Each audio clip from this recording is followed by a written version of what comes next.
기도하겠습니다. 하나님, 저희를 도우시고 인도하시며 붙들어 주시고 축복하여 주옵소서. 저희의 인생이 하나님 안에서 빛이 나게 하시고 소망이 되게 하시며 능력이 되게 하여 주옵소서. 저희의 삶을 통하여 하나님의 모든 이들이 삶의 소망을 얻게 하여 주옵소서. 오늘 로마서 8장의 말씀처럼 육신의 것을 내어버리고 하나님의 것이 내 안에서 살아나는 거룩한 은혜가 거하게 하여 주옵소서. 이 모든 은혜가 저희 안에 임한 것에 감사드리며 예수님의 이름으로 기도드립니다. 아멘. 오늘 하나님께서 저에게 허락하여 주시는 말씀은 로마서 8장 1절 말씀입니다.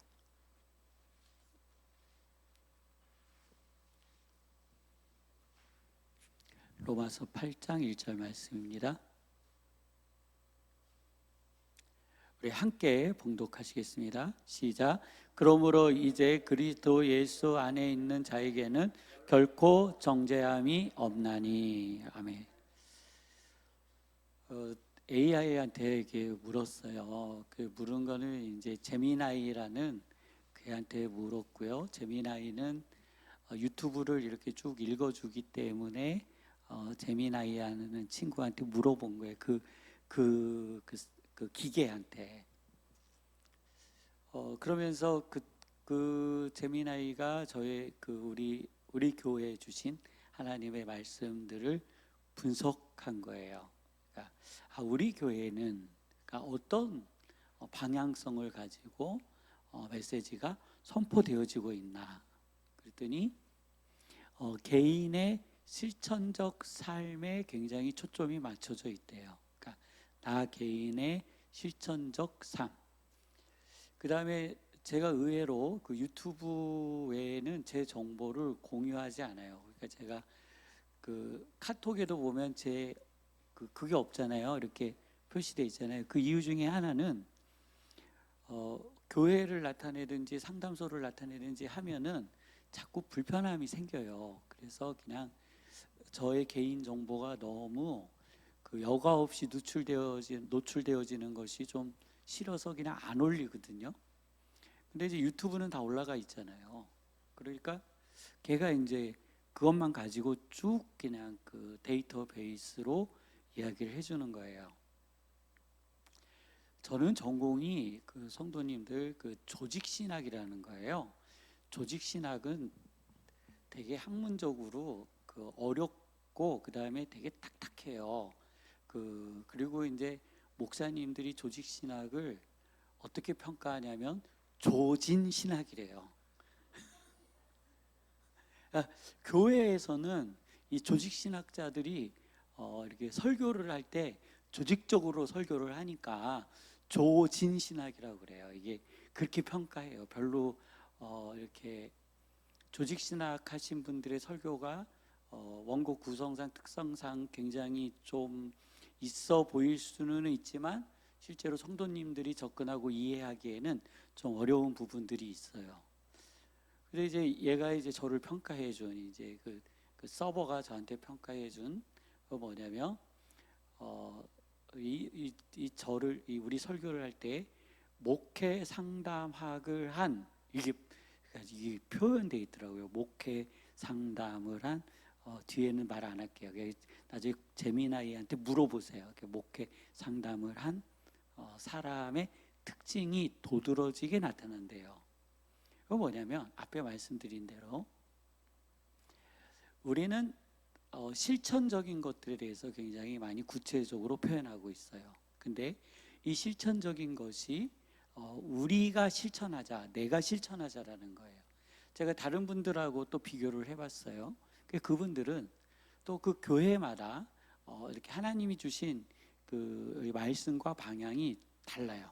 근데 어떤 분은 회중에 맞춰져 있기도 하고 어떤 분은 바깥쪽에 맞춰져 있기도 하고 그래요. 근데 우리는 성도님들의 개인의 삶에 맞춰져 있어요. 제가 하나님 아버지 앞에 큰 고민을 안고 하나님을 만났을 때에 하나님께서 저에게 해주셨던 말씀, 그것은 곧 나의 삶의 수정이에요. 그리고 하나님의 말씀을 들고 우리의 마음속에 새기고 얼만큼 노력할 것인가. 그러니까 내가 이 하나님의 말씀을 듣고 얼만큼 고민하고 얼만큼 노력하고 얼만큼 힘쓰게 할 것인가. 그래서 하나님의 말씀은 목사에게 살아있으면 안 된다는 거예요. 그 목사에게 살아있다라는 우리의 보편적 이해는 어떤 거냐면 굉장히 듣기에 좋고 기쁘고 신나고 감동적인 거, 이런 것들. 그래서 우리가 속히 말할 때 은혜 받았다라고 하는 이제 목사님들을 가리켜 말씀이 살아있다 이렇게 표현을 하세요. 저도 이제 전도사가 되고 목사가 되면서 이런 것들에 대해서 계속 훈련을 받아왔어요. 그리고 계속 들었고, 근데 제가 만난 하나님은 이렇게 말씀하시는 거죠. 나에게 말씀이 살아있는 게 아니에요. 목사한테 말씀은 성도에게 살아있는, 성도님 안에 하나님의 말씀이 살아있으셔야 되는 거예요. 그 목사는요, 하나님, 저는요, 성도님들 안에 심겨진 하나님의 말씀이 싹이 나고 꽃이 피고 열매를 맺도록 최선을 다하는 거예요. 돕고 함께하고 그 말씀이 이 세상에서 빛이 날 수 있도록 돕는 사람이 누구라고요? 네, 목사예요, 목사. 내가 하나님의 말씀이 내 속에서 막 살아 숨쉬어가지고 막 기도하면 막 환자가 뻥뻥 낫고 막 터지고 이런 게 아니라, 목사는 성도님들 안에 심겨진 하나님의 말씀에 대하여 그 말씀이 자라고 또 꽃이 피고 열매 맺을 수 있도록 도와드려야 하는구나. 그 예배는요, 성도님들 안에 심겨진 하나님의 말씀을 가지고 우리가 세상에 나아가서 살잖아요. 그렇죠? 그럼 우리는요, 실패를 경험할 수밖에 없어요. 누가 다 성공한다고 그래요. 그 거짓말이에요. 우리는 실패할 수밖에 없어요. 그런 존재들이에요. 그래서 우리가 또 그 아픈 마음을 주의 전에 품고 와요. 그리고 하나님 아버지 앞에 내가 살면서 살았던 나의 아픔과 고통들을 그대로 하나님께 드리고 하나님으로부터 위로받고 새 힘을 공급받고 다시 허리를 동이고 세상으로 나아가는 거예요. 세상에 나아가서 하나님의 말씀대로 살아보기 위해서 힘을 쓰는 거예요. 여기에서 하나님의 말씀대로 살기 위해 힘쓴다라는 것도 굉장히 조심해야 돼요. 과거에는 그랬어요. 그냥 이스라엘 백성이 안식일날 돈을 안 썼으니까 돈을 쓰지 말자, 이런 회개망측한 게 하나님의 말씀에 순종한다라는 거예요. 그거는 그냥 율법의 조문으로 가는 거라니까요. 하나님께서 나의 심령과 영혼 안에 주시는 하나님의 말씀이 있어요. 이 말씀은요, 성도님들 가만히 되돌이켜 보세요. 성도님들의 마음속에서 떠난 적이 없어요. 신기해요. 떠난 적이 없어요. 그리고 이것이 불쑥 나오는 거예요. 오늘 저는 우리 이 자리에 계신 성도님들이 이 말씀을 붙드시기를 원합니다. 한번 이 말씀을 붙들어 보세요. 그러면 인생이 바뀐다니까요. 삶이 바뀌는 거예요. 우리는 하나님 보고 삶을 바꿔달라고 하죠. 아까 그 항아리 있잖아요. 기도 항아리, 소원 항아리. 소원을 집어넣어요. 우리가 하나님 아버지 앞에 기도할 때 그 요한 복음에 나와 있는 가나안 혼인잔치의 그 기적을 대할 때마다, 그리고 우리는 그 기적을 보고 바라는 기도는 뭐예요? 하나님, 내가 물을 넣을 테니 포도주를 주세요. 이 기도잖아요.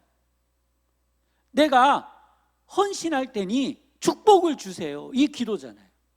그 본문 안에 있는 예수님께서 우리에게, 하나님께서 그 말씀을 통해 우리에게 보이시고자 하시는, 그리고 나에게 말씀하시는 하나님의 말씀을 우리는 보지 않고 나의 육신의 모양을 따라, 나의 육신의 생각을 따라, 육신의 생각에 매여 여전히 우리는 기도의 항아리 속에 여전히 그것만을 집어넣고 있는 거예요. 그런데 오늘 로마서 8장에는 뭐라고 기록되어져 있냐면, 너희를 위하여 말할 수 없는 탄식으로 기도하고 계신다는 거예요. 오늘 말할 수 없는 탄식으로 기도하시는 성령님께서 성도님들의 작은 문제, 어려운 문제, 고난의 문제 모르실까요? 아시겠죠. 제가 또 그죠. 근데 이거 기도하지 말자, 이런 해괴망측한 얘기 아니라고요. 기도해. 하나님 우리를 기도의 자리로 불러주신다고요. 기도해야죠. 그렇지만 우리들이 보아야 하는, 우리들이 관심을 가져야 되는, 그리고 우리들이 놓치고 있는 부분이 있다라는 거예요. 놓치고 있는 부분, 내가 생각하지 못하는 부분. 근데 내가 생각하지 못하는 이 영역은 성도님이 신기하죠. 하나님의 저 깊은, 우리의 저 깊은, 하나님께서 우리를 창조하신 저 깊은 영혼의 깊은 곳에 내가 살아 숨쉬고 있거든요. 이건 나와 일치된 거예요. 이거 떨어지지 않아요. 이거 내 속에 있는 거예요. 내 속에. 근데 우리가 내 속에 있는 나, 하나님께서 꽃 피어나기를 원하시는 나, 이거를요, 이 속에다가 이렇게 집어넣어놓고만 있는 거예요. 저는 거룩함이라는 것은 어느 하나로 결정지어져 행동으로 나올 수 있는 것이 아니라는 거예요. 이것은 우리들이 앞으로 살아가면서 지속적이고 반복적으로 성장시켜 가야 하는 내용인 거예요. 오늘 로마서 8장은요, 우리에게 이렇게, 우리는 이제 이 말씀을 되게 위로로 받아요. 너희가 감당할 시험 밖에는 주신 것이 없나니. 우리는 이 말씀을 딱 대할 때 이제 육신의 관점, 그러니까 이제 로마서 처음 1장에 육신의 관점에서 자꾸 이 말씀을 봐요. 감당할 시험 밖에는 우리에게 주신 것이 없으니, 이 얘기를 듣고 나에게 힘든 고난이 오면 하나님께서 나에게 피할 길을 주시겠지. 그렇잖아요. 그러니까 우리의 육신의 생각에서 그런 말씀으로 우리 은혜를 받아요.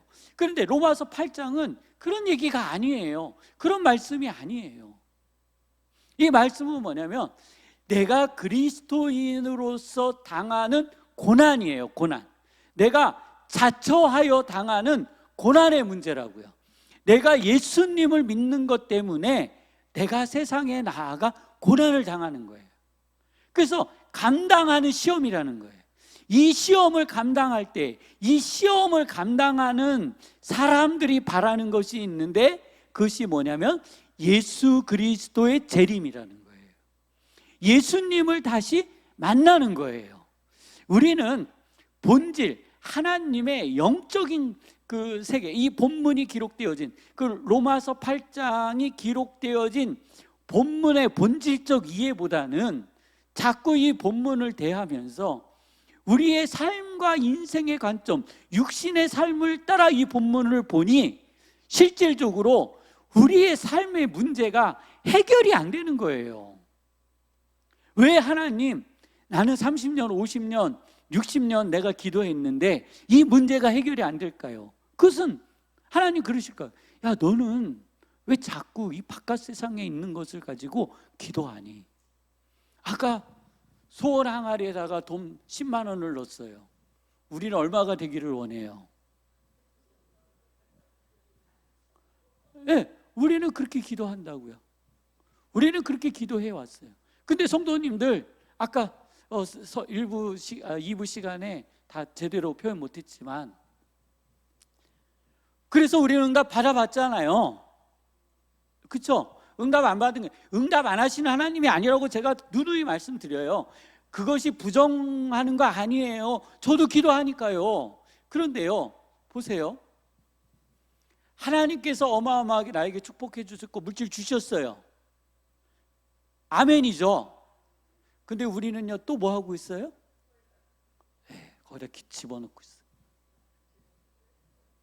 그거 받았어요. 다 쓰고 나면 뭐 하고 있어요? 네, 또 집어넣고 기도해요. 받았어요. 다 떨어지고 나면 뭐 하고 있어요? 네, 또 기도하고 있어요. 내 육신의 질병, 우리가 아픈 것은 지극히 당연한 것이겠죠. 내가 건강을 잃었을 때 기도 항아리에 하나님 병 고쳐주세요 하고 기도를 심었어요. 하나님 응답해 주셔서 나았어요. 세상으로 나아갔어요. 근데 또 기도 항아리에 우리는 뭐를 집어넣고 있어요? 건강하게 해주셨어요. 나갔어요. 또 돌아와서 뭐 해달라고 기도 항아리에 넣어요? 네. 하나님께서는요, 이 모든 것들을 다 알고 계신다고요. 이 기도를 하지 말자는 얘기가 아니라는 거예요. 우리가 드리는 이 기도를 통해 하나님은 우리에게 말씀하고 싶으신 것이 있는 거예요. 그게 본질이에요. 근데 우리는 나음을 입은 것이 본질이에요. 우리는 물질이 생긴 것이 본질이에요. 하나님은 너의 그 빈곤과 고난과 고통 속에서 기도하는 과정 가운데 누구 좀 만나자? 네, 나 좀 만나자. 너의 그 문제를 가지고 나 좀 만나자. 그리고 내 마음과 네 마음이 일치되었으면 좋겠다. 우리는 이것을 자꾸 놓쳐버리는 거예요. 우리는 우리의 영혼 안에 있는 저 깊은 하나님의 말씀에 대해서 통찰하려고 하지 않아요. 바울은 로마서 8장을 통해서 뭐라고 우리에게 표현해 주시냐면 육신의 생각이라고 그랬어요. 육신의 욕망, 육신의 생각, 그리고 하나님의 생각, 하나님의 영, 우리들이 하나님 예수 그리스도를 믿었을 때 깨달아지는 하나님의 영이 다르다라는 거예요.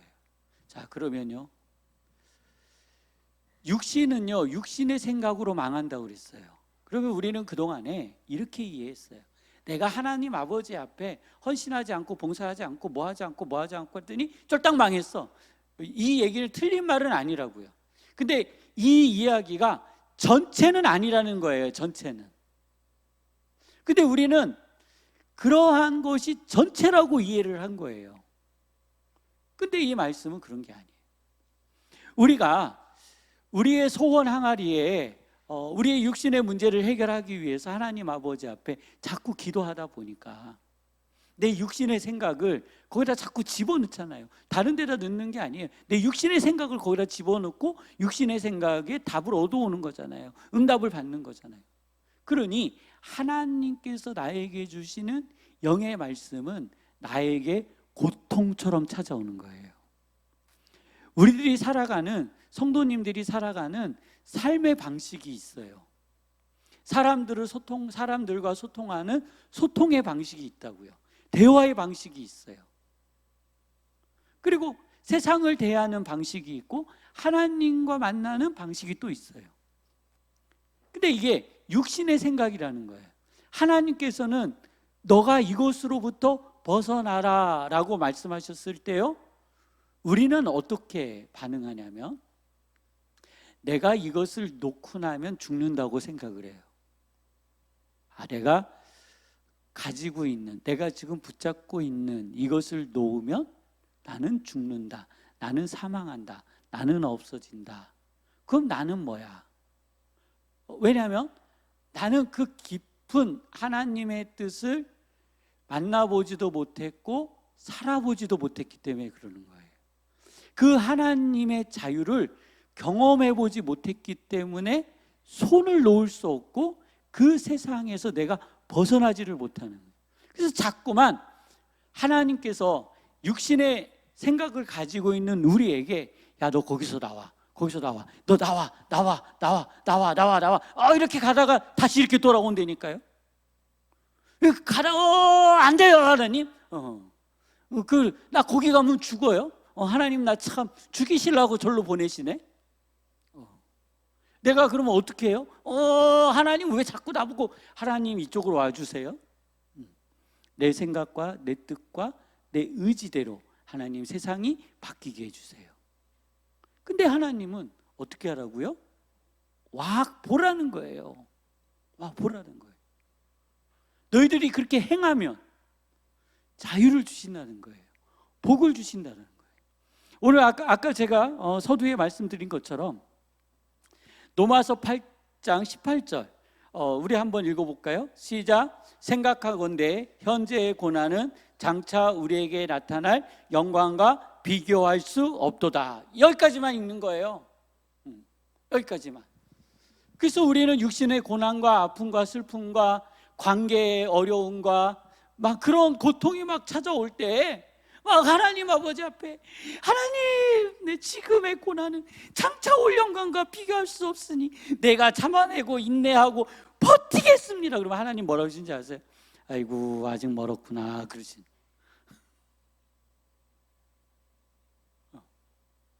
야 너 그 뒷구절 좀 읽어봐. 그러실 거 아니에요. 야 그 뒤에 뭐라고 기록되어져 있는지 한번 읽어봐. 근데 우리는요 앞에 것만 읽어요.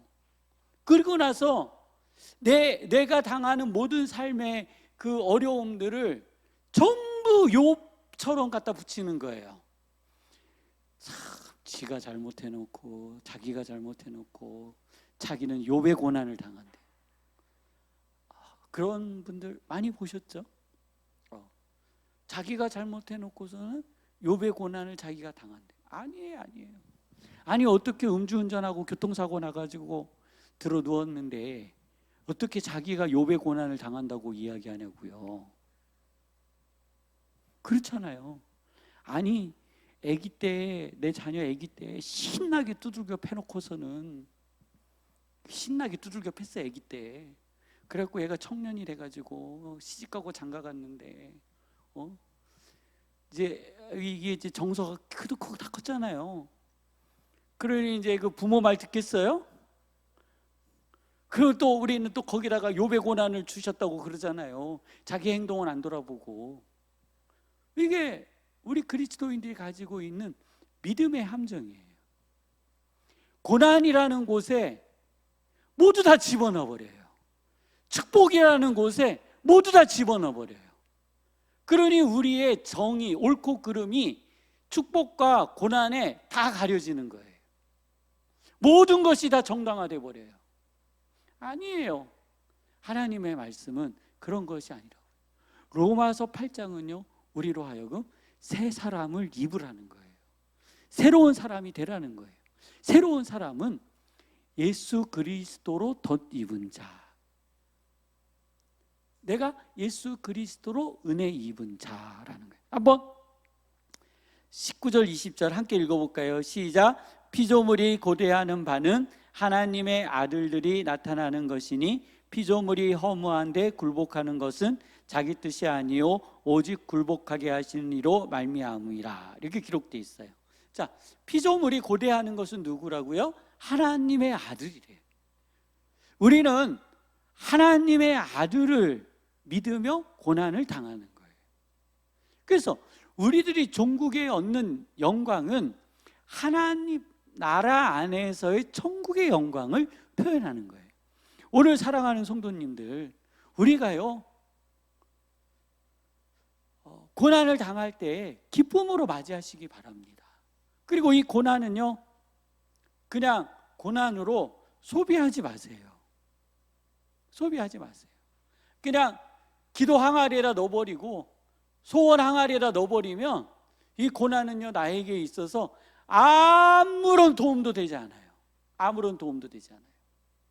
소비한다라는 건 울고 끝나는 거예요.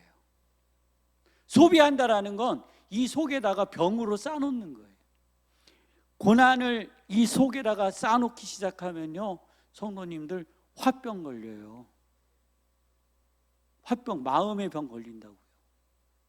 화병 걸린 분들 아시죠? 저희 어머님이 화병이 있으셨거든요. 저는 저희 어머님이 왜 이렇게 숨을 그렇게 확 쉬시는지 이제 알았어요. 하고 젊어서부터 이렇게 숨을 쉴 수 있는데요, 나중에 보니까 이게 화병인데요, 화가 확 올라오면요 숨이 탁 막혀가지고 이게 숨을 쿡. 네. 내가 혹시 쓰시는 분이 있거든. 주여 이 화병을 없애주옵소서.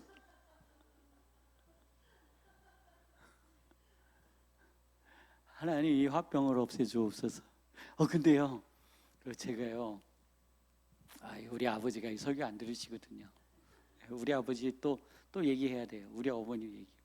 우리 어머님이 화병이 있으셨잖아요. 아까 그 젊어서부터 제가 이렇게 숨을 쉬었거든요. 막 숨이 턱 막히면 저희 아버님이 나이 65세, 70세에 철이 들었잖아요. 이 철이 70 넘어서도 들더라고요. 그러니까요, 뭐 저놈의 인간 개꼬리 묻어놨는데 색깔이 변하더라고요. 철은 언젠간 들어요. 언젠간 들어요. 근데 어머니, 아니에요. 그거는 너무 극단적이에요. 저희 아버님이 이제 철이 들었잖아요. 철이 들었는데 어떻게 철이 들었냐면, 이제 그 옛말로 마누라는 3일에 한 번 두들겨 패야 된다라는 생각을 가지고 계셨던 분이에요. 그러니까 화병이 들죠. 그리고 제가 최근에 어머님을 가서 이렇게 뵙고 여행 가운데 어머님을 뵈면 어머님한테요 화병이 없어요. 후 하는 게 없어졌어요. 그냥 편안해요. 야, 왜 이렇게 됐지? 신기하죠? 왜 이렇게 됐지? 했더니요, 화병의 원인인 아버지가요 어머님을요 끔찍하게 대하시는 거예요. 지극정성 대해주시는 거예요. 그러니까요 이 마음에 뭐가 없어졌어요? 화병이 없어졌어요. 그래서 화병도요 나을 수 있어요. 저는 못 낫는 줄 알았더니 낫더라고요. 이건 사람한테 오니까 사람으로부터 고침받는 거예요. 그래서 성도님들, 하나님 아버지 앞에, 하나님 우리를 창조해 주셨잖아요. 하나님 이렇게 때려요. 진짜 화병 걸리자 이렇게 때린다니까요. 이해되시죠? 그러니까 이게 숨이 안 쉬어지니까 이게 때리는 거예요. 막 억울한 감정이 올라오니까 막 때리는 거예요. 이렇게 때릴 때 하나님 화병 없어지게 해주세요. 이거 다 사그라지게 해주세요. 이 화병 고친다고 약 먹어도 이 근원이 해결이 안 되면 안 되니까 하나님 약 먹으면서도 하나님 이 화병, 이 근원이 사라지게 해주세요. 사라지게 해주세요. 없어지게 해주세요. 없어지게 해주세요. 기도해 보세요. 우리가 육신의 옷을 벗는다라는 거, 그거는요 하나님의 거룩한 자녀로서 다시 선다라는 거예요. 다시 선다라는 거예요. 그러면서 24절에는 이렇게 표현되어 있어요. 우리가 소망으로 구원을 얻었음에 보이는 소망이 아니래요. 네. 보이는 소망이 기다 아니다. 우리는 기도 항아리에 보이는 소망을 넣을까요? 보이지 않는 소망을 넣을까요? 그렇죠. 보이는 소망을 넣어요. 우리의 육신의 바램을 그 속에다 집어넣는 거예요. 그래서 그것이 인출이 딱 되면 할렐루야! 아멘! 아멘! 하나님 또 소원 항아리, 또 기도 항아리, 포도주의 기적이 이루어짐을 믿습니다. 제가 퀴즈 한번 내볼게요. 그 집에 다음 혼인잔치가 있었는데요, 예수님이 포도주를 만들어 주셨을까요? 안 만들어 주셨을까요? 그렇죠. 근데 우리는 자꾸 포도주를 만들어 달라고 그래요. 그게 우리의 모습이에요. 근데 로마서 8장을 통해서는 아니라고 말씀. 우리는 보이는 소망을 하나님께 구해요. 그런데 로마서 8장은 보이는 것은 소망이 아니래요. 그건 아무것도 아니래요. 그 보이는 소망을 구한다라는 것은 내가 육신에 속해 있다라는 의미인 거예요. 우리가 구하는 것은 보이지 않는 소망이라는 거예요. 근데요, 신기하죠. 보이지 않는 소망을 우리들이 구하여 얻었을 때 이것이요, 세상에 보여짐을 믿으시기를 바랍니다. 이거는 좀 얘기 좀 하고 가야 될 것 같아요. 너무 이게 막 사기 같은 간증이라. 제가 이제 그 다니엘 기도회를 별로 안 좋아하잖아요. 그러다가 이제 어떤 분이 막 은혜를 받았다고 그래가지고 딱 켰는데 하필 그분이 딱 있는데 어디선가 많이 본 듯한 분이 이렇게 서서 간증을 딱 하시는데요. 이제 서두만 보다가 이렇게 꺼버렸어요. 이건 도대체 제 머리로 이해할 수 없는, 그리고 제가 또 물어봤어요. 같이 모여있는 사람들 보고 그때 기억나세요? 그랬더니 기억하는 사람이 없어요. 성도님들 5살 때 기억나세요?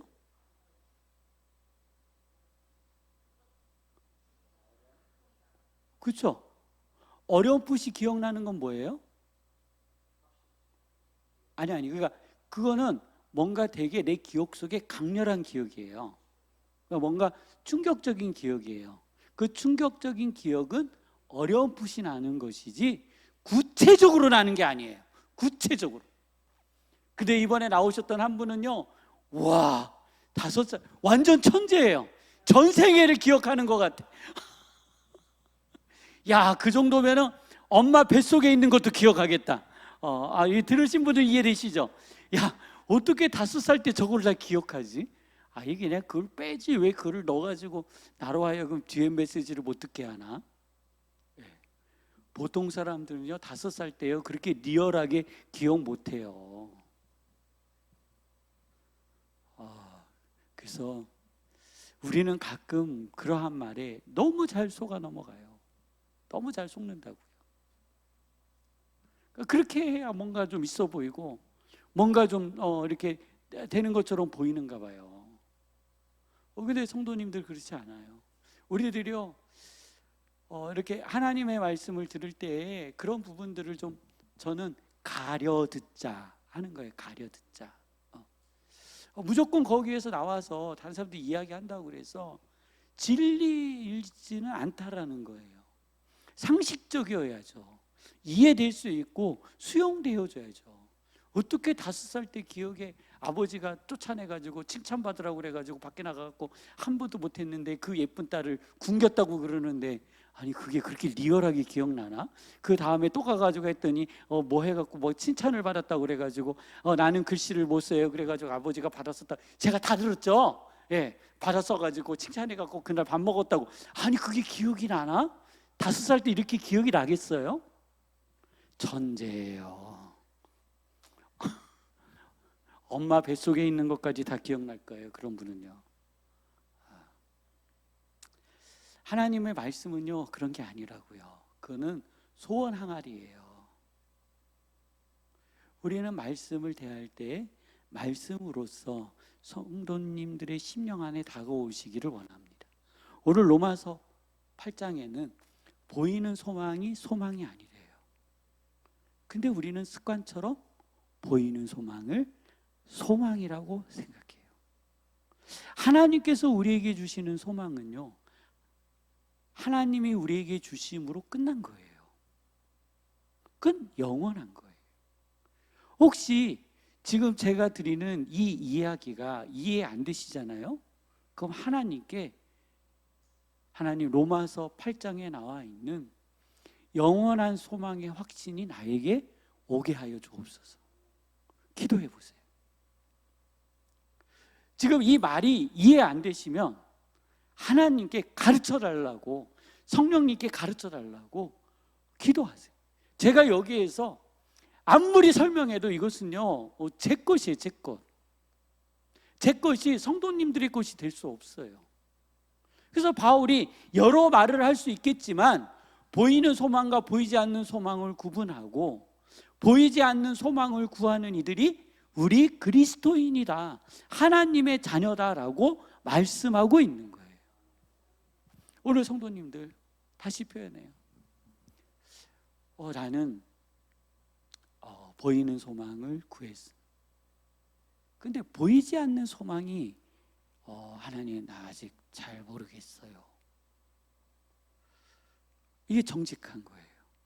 그래서 하나님 내가 보이지 않는 소망을 구하오니 나에게 소망의 증표를 주옵소서. 그러면요 주신다니까요. 하나님은 안 주시는 분이 아니에요. 왜냐하면 로마서 8장을 통하여 우리의 죄를 위하여 그의 아들을 십자가에 못 박히시고 제물 삼아 우리의 죄를 용서하여 주셨는데, 하나님의 그 비밀인 그 소망이 하나님께 뭐라고? 아들 예수님보다 당신보다 더 귀하겠어요? 그렇지 않잖아요. 그것을 안 열어주시겠어요? 열어주신다고요. 우리는 그 소망을 알아야 예수님을 그때 아는 거예요. 우리는 그 소망을 알아야 내 삶을 그때 이해해요. 우리는 그 소망을 알아야 이제 입문 하나님의 나라 안에 성장의 본격적 단계로 들어가는 거예요. 그 우리는 밖에서 계속 헤매고 있는 거예요. 헤매고 있는 거예요.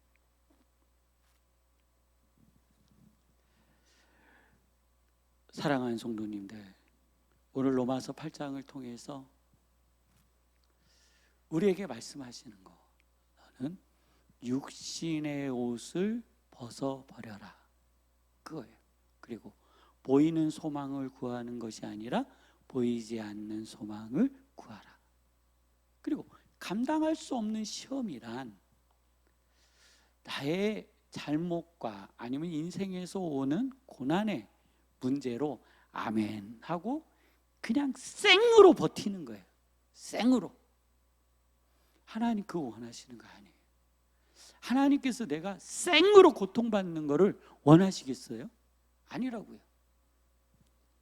내가 그 말씀을 붙들고 하나님, 이 고난을 나에게 주신 것, 그리고 내가 이 고난이 오게 된 것, 그리고 이 고난으로부터 내가 이겨내고 승리해야 하는 것 알게 하여 주옵소서.